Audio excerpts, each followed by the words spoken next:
لیکن حدیث میں الفاظ عمر کے نہیں ہیں، وہ ہے دانت والا. لہٰذا آپ جانور کے دانت چیک کریں. جو لوگ فیلڈ میں ہیں وہ بالکل جان سکتے ہیں دانت کیسے دیکھے جاتے ہیں. دانت دیکھیں، دودھ کے دانت چھوٹے ہوتے ہیں، نئے دانت بہت بڑے بڑے آتے ہیں اور دو دو جوڑی میں آتے ہیں. لہٰذا دانت والا الفاظ ہے. تو جس جانور کے دانت گر کر آ جائے، پورے نہیں صرف دو، جانور کے دو گرتے ہیں، دو گر کے آگے مطلب وہ لائق قربانی کی، پھر 4 آتے ہیں، پھر 6 ہوتے ہیں، ایسے بڑھتے آتے ہیں، اس سے عمر بھی پتہ چلتی ہے. تو لہٰذا دانت گر کے جب آ جائے اس کے نئے 2 تو بہرحال پھر اس کو آپ قربانی کے لیے کر سکتے. تو عمر کی قید نہیں دانت کی.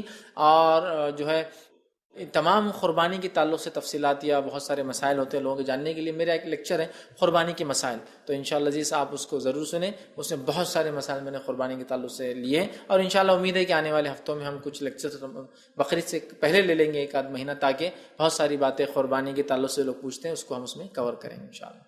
السلام علیکم. نظر کے جو روزے رہتے ہیں وہ اپن نفل روزوں میں ملا سکتے ہیں کہ ان کو الگ ہی رکھنا چاہیے؟ بھائی نے سوال کیا کہ جو نظر کے روزے ہوتے ہیں کہ ہم نفل روزوں کے ساتھ ملا دیں یا الگ. تو یاد رکھیے نظر کے روزے یہ واجب ہوتے ہیں، تو لہٰذا آپ کو اس کو الگ سے ہی رکھنا پڑے گا. نفل روزوں کے ساتھ یہ نہیں ہو مطلب کہ نفل روزہ بھی ہو جائے نظر کا بھی ہو جائے، ایسی نیت سے نہیں ہوگا. نظر کے روزے الگ رکھنا پڑیں گے، نفل روزے آپ کو الگ کرنا پڑیں گے. تو لہٰذا اگر کسی نے نظر مانگی تو نظر کا پورا کرنا واجب ہے، تو نظر کے روزوں کو آپ کو الگ سے رکھنا ہوگا. نفل روزوں میں آپ یہ نہیں کہہ سکتے کہ شوال کے 6 رکھ رہا ہوں تو اس میں نیت کر لو کہ اللہ شوال کا پہلا اور نظر کا، وہ ویسا نہیں ہوگا. نظر واجب ہے پورا کرنا، لہٰذا اس کو آپ کو الگ سے کرنا ہوگا. نفل روزے کو آپ کو الگ سے رکھنا ہوگا انشاءاللہ. السلام علیکم. جو بھوک لباس کا جو معاملہ ہے تو غیر مسلم کے اگر کسی نے چغلی کیا کہ آخرت میں نیکی دینا پڑے گی، غیر مسلم کا اگر بری بات کسی نے کہی تو اس کا کیا معنی؟ بھائی نے سوال کیا کہ اگر کوئی غیر مسلم کی چغلی کرے تو اس کے بدلے نیکیاں لے لی جائیں گی، تو غیر مسلم کا کیا ہوگا؟ تو یاد رکھیے حقوق العباد میں مومن اور کافر کا زیادہ فرق نہیں ہے سوائے چند چیزوں کے اندر. جیسا کہ کسی مسلمان کا پیسہ لیا تو گناہ گار ہوگا، تو غیر مسلم کا بھی پیسہ لیا تو گناہ گار ہوگا. کسی مسلمان کو بیجا ظلم کیا تو گناہ گار ہوگا، تو ویسے ہی گناہ گار کسی غیر مسلم پہ بیجا ظلم کیا تو بھی ہوگا. کسی مسلمان کو ستایا تو اس کو گناہ ملے گا، تو ویسے ہی کسی غیر مسلم کو ستایا تو بھی گناہ ملے گا. سمجھ رہے آپ؟ کسی مسلمان کو دھوکہ دیا گناہ ملے گا، تو ویسے ہی کسی غیر مسلم کو بھی دھوکہ دیا تو گناہ گار ہوگا. لہٰذا کسی مسلمان کی چغلی کیا تو گناہ گار، تو ویسے ہی بلا کسی شرعی عذر کے کسی غیر مسلم کی چغلی کرنے والا بھی گناہ گار ہوگا. لہٰذا اسے چاہیے کہ اسے معافی مانگ لے کہ میں نے پیٹھ پیچھے تیری نندا کی تھی، تجھے برا بھلا کہا تھا،